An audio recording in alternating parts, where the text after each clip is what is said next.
আওয়ামী লীগ সীমা লঙ্ঘন করেছে, শেখ হাসিনা সীমা লঙ্ঘন করেছেন, সেই জন্যই তাদের উপরে আল্লাহ রাব্বুল আলামিন এই গজব নাজিল করেছেন।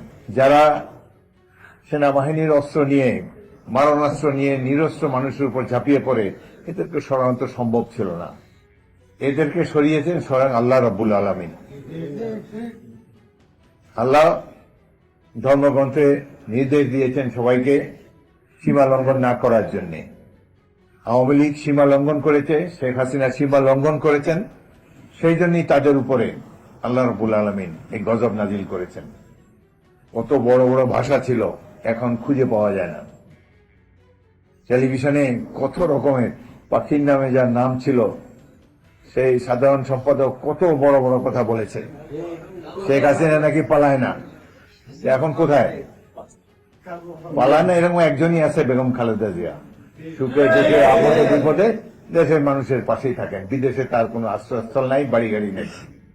এদের ভূমি মন্ত্রী লন্ডনেই তো 300 বাড়ি আছে। সুতরাং এরা পালাবে না, কারা পালাবে? এরা ঘটনার অনেক আগে পালিয়ে গিয়েছে।